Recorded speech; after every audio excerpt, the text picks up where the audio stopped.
Hey guys, welcome back again to Ken Tamplin Vocal Academy, where the proof is in the singing. We get a lot of requests and a lot of questions about singing, and I just want to go through a bunch of requests that we have. Now, before we get started here, and I'm going to repeat myself a few times when I answer these questions, I remember vividly going through trying to figure out when a vocal coach says, just do this, or another vocal coach says, do that. And they don't really demonstrate it themselves and they don't really prove it out themselves. So you're kind of left going, well, gosh, you told me how to do it, or you read it in a textbook, or you read it online somewhere, but you're not physically demonstrating this for me. Can you please demonstrate what it is that you're talking about? And man, I just spent, a couple decades of going to some of the world's greatest vocal coaches, and most of them could not demonstrate what they teach. So that drove me nuts. And in fact, it's what drove me to doing my singing course called How to Sing Better Than Anyone Else, is so that I could be very explicit and very simple and not get bogged down with big technical terms and big fancy ways of trying to make me look good and pretend that I have all this great knowledge of the voice, or pretend or really have great knowledge of the voice, whatever that means. And then not really be able to explain it to you clearly, succinctly, and simply, okay? So as I go through some of these questions, I'm gonna try to do my best to do just that so you really apprehend this. Now, please also understand that when you ask a question, it is multifaceted. There is a lot to this. So it's not just one answer here, one answer there, and not one size fits all, or there could be multiple answers, or there could also be a combination of, you start at this point and then you do this and then you do this and you do this. So to give you a quick 5-minute tutorial or a 5-minute answer is really, I want to use the word irresponsible. No one is going to be able to just get it from one quick tip or a quick answer, but at least it'll clarify a lot of things for you to really help have you see the vision of how you can see yourself doing whatever question is that you're answering, and I'll do my best to answer those questions, okay? So with that said, I'm going to put this at the head of a lot of these little, or a lot of, not little, but big questions that I have coming in to really, again, clarify and just make simple for you to understand how to do some of the things you guys want to know, okay? So with that said, let's get started. The next one is, how do I write good songs? Whew, another great question, big question. First of all, you have to determine what a good song is. So I haven't heard many good songs lately being written, and maybe what I call a good song and what you call a good song are very different. But I do think that there are writing components on how you do write good songs, and I choose to use guitar predominantly as my instrument for writing. A lot of people just get melodies in their head or lyrics, and then they put a melody to it and then try to find instrumentation. But I prefer to think that we find really cool chords that we like on piano or guitar or whatever instrument you choose. And then we sort of find melodies that inspire us in those chords. In fact, was it Leonardo da Vinci, or might have been Michelangelo? I think it was Michelangelo. You remember the famous statue of Moses called the Thinker, and he's kind of like this, remember that? And he was asked, hey, Michelangelo, how did you come up with this giant hunk of marble, and then you were able to carve out Moses the Thinker? And he looked at the marble and he says, well, Moses was there all along. I just liberated him out of the rock. Okay? Well, I like to think of chord structures that way, where the melody was there all along. I just liberated that melody out of the chord structures, right? Now, there's a really funny video.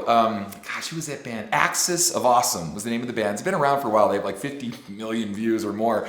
And they did something called the 4-chord song. And it's been out for a while, but you owe it to yourself. In fact, I'll put it in the description tag and you can check it out. It's called the 4-chord song.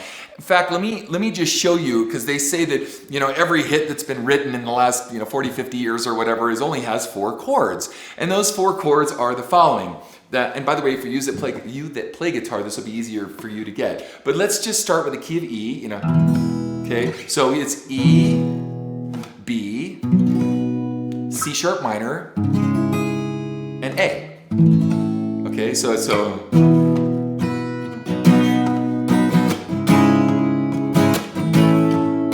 and then they take you down this huge memory lane of this montage medley of like all these songs that have been written with those 4 chords. Let me give you a quick example. When my night was calling, Mother Mary came to me, speaking words of wisdom, let it be.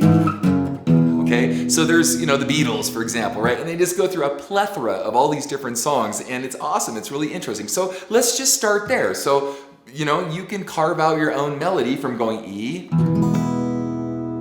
B, C sharp minor, to A. Okay? It's that simple. And you know, just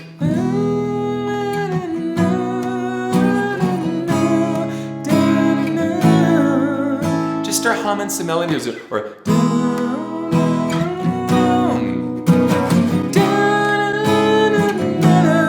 right? Just start humming some stuff and see what resonates with you, and play with it a little bit. You massage this and massage this until you come up with something that you like. Okay, that's one group of chords that are very, very popular. Now, I don't know when I'm going to release these sequentially, all these different videos that I'm doing, but I did one on Tears in Heaven, for example, and we talked about Eric Clapton writing the song Tears in Heaven, and how closely that song was also to a Bread song. So let's go through the Tears in Heaven chord, because this chord progression has also been used a lot. So it's, you know,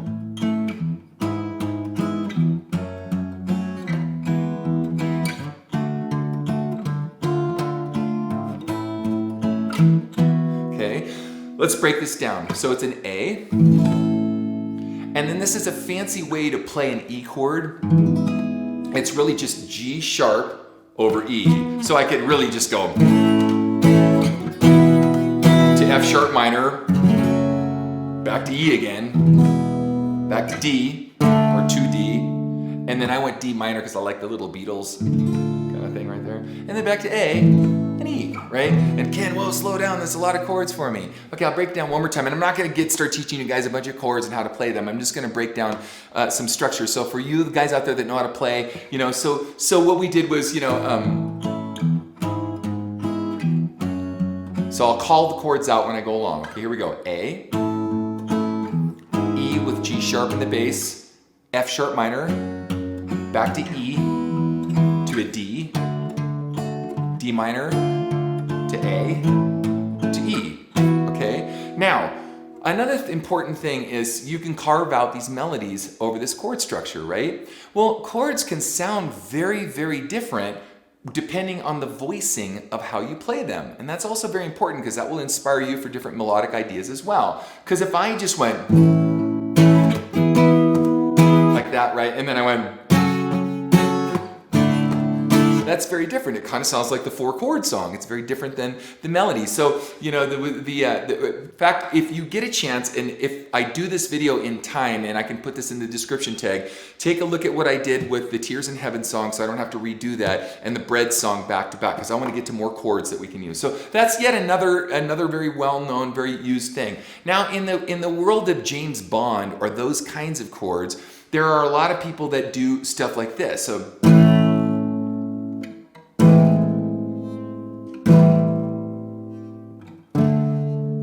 And they're just moving one note, this note here.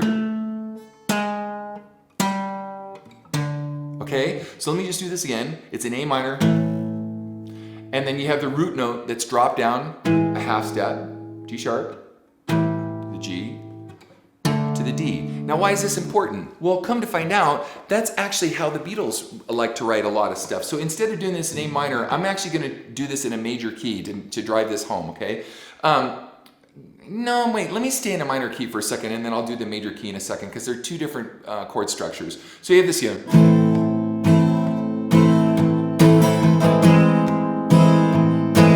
You ready?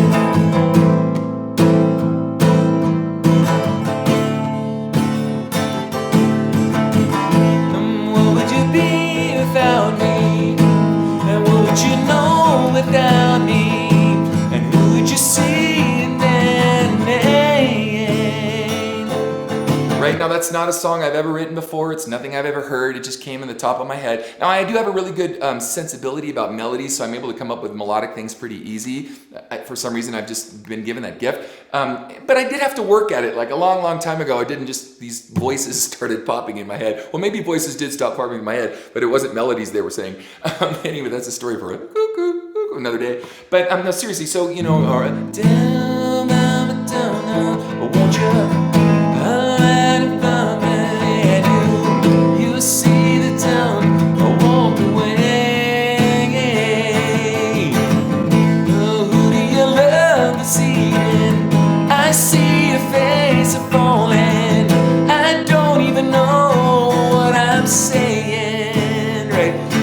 actually like to add mumbo jumbo words to it to give me kind of vowel sounds that sound cool, and other things like that that would be interesting. That I might even go back and kind of write out words that sound like the vowels that I've been singing. Okay, so that's a typical Beatles progression, and the reason I wanted to stay in a minor key is because this happens in other ways too. So instead of this note moving like that, you can get a little creepier in the James Bond world, and you can go take this note over the A minor.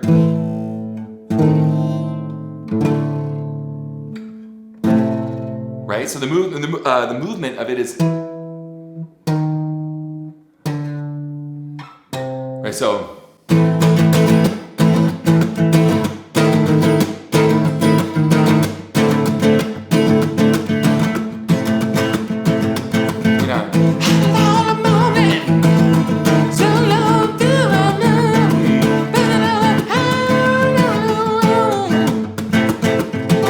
so you can have this kind of like cool rock thing or like a James Bond thing.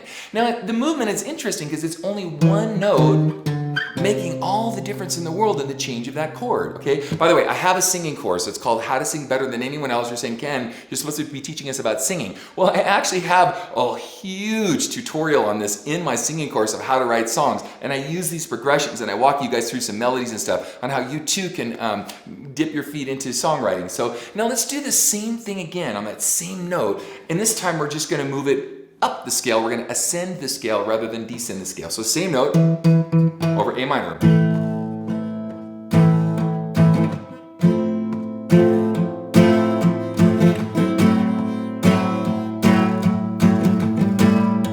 So we're having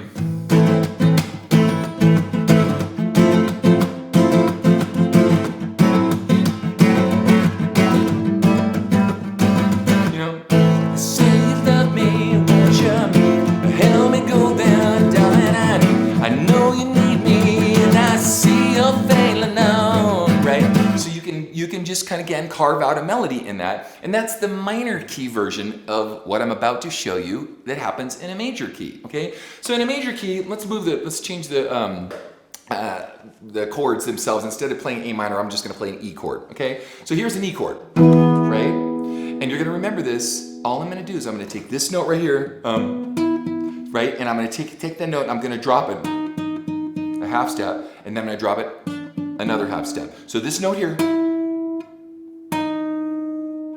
I'm just gonna move, okay? And now recognize all the songs that have done this.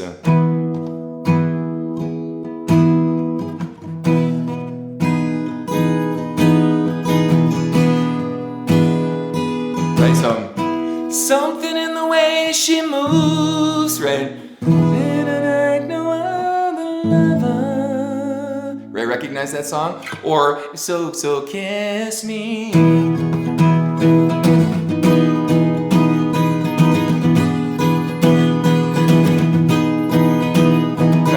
Down George Michael's, has tons of songs. Like, go down the list of all these people that have done that. So that's another very typical chord progression, like the 4-chord song that you can do. That is right, and then you can go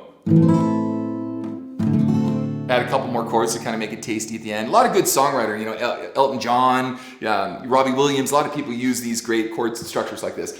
Now, another thing that's kind of similar to the 4-chord song, and now I'm going to close with this because I can go on and on and on about this stuff, and it's in my singing course. But let's take that same E.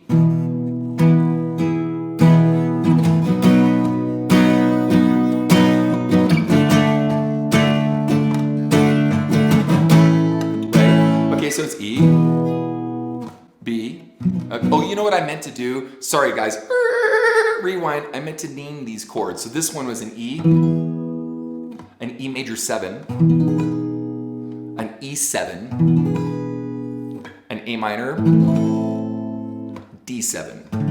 Okay, so if you're looking in your books and you want to go back and how did he do this? Like, he went so fast, or you're going to stop and pause it and see where my fingers are. You can do that by way of what I just told you. Okay, so let's get back, to this other progression. So we have E, and then we had a B, and then we had a D, and then we had an A. That's simple, kind of like the 4-chord song, right? Because that was, right, whatever, wrong note, sorry. But anyway, so let's come up with a melody.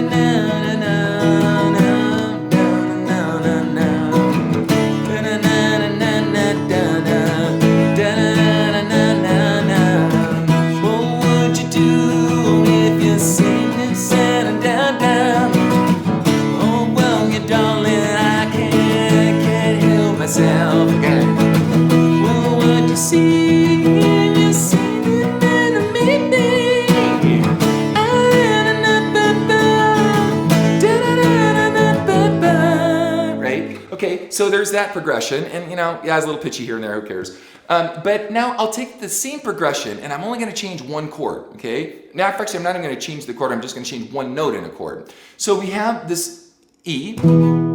Instead of going to B major, I'm going to go to B minor. See how much difference that makes in the sound? Then I'll go back to D, then I'll go back to A, okay? Now listen to the melodies that you know.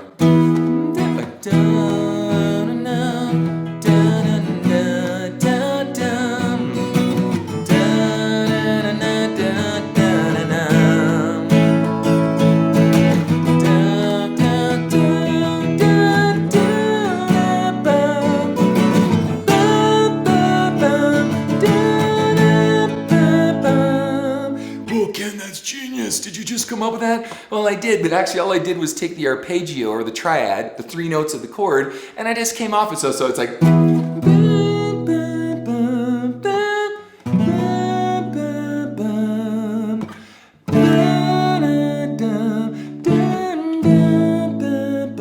Right? I'm just playing with what the notes that are already in the chord, right? And I could go on and on and on about this stuff, but to me, that's how I achieve and how I tackle, writing a song. And by the way, too, from a rock standpoint, if you have these 3 chords, here's E, right? Here's D, right? And here's A. So you have the.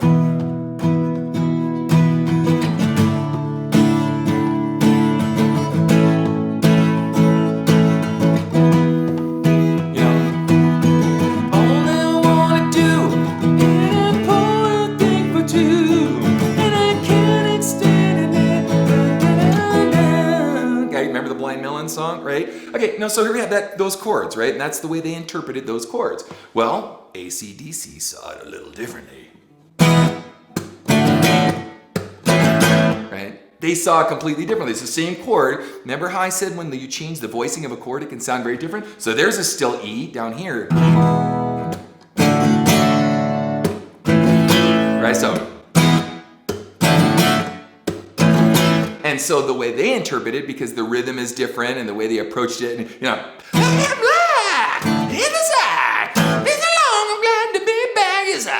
so again, it's the rhythm of it, the phrasing of it, the voicing of it, all these things matter to inspire you towards greatness and how to write a great song. Hopefully, gang, that this was helpful information for you, and until next time, please like and subscribe to my channel if you like what you heard and you want to get more cool stuff. And again, until next time, God bless you. Peace out. Hey guys, if you like what you heard, please like and subscribe to my channel by clicking on the subscribe button. That will actually take you to another page where you want to click on the bell icon, and it opens up a menu, and the menu has notifications on it where there's a little box you can check where it says send me all notifications for this channel. Check the box and then click the save button and you'll get notifications from me every time I have a cool video come out. Okay? Thanks guys. Peace out.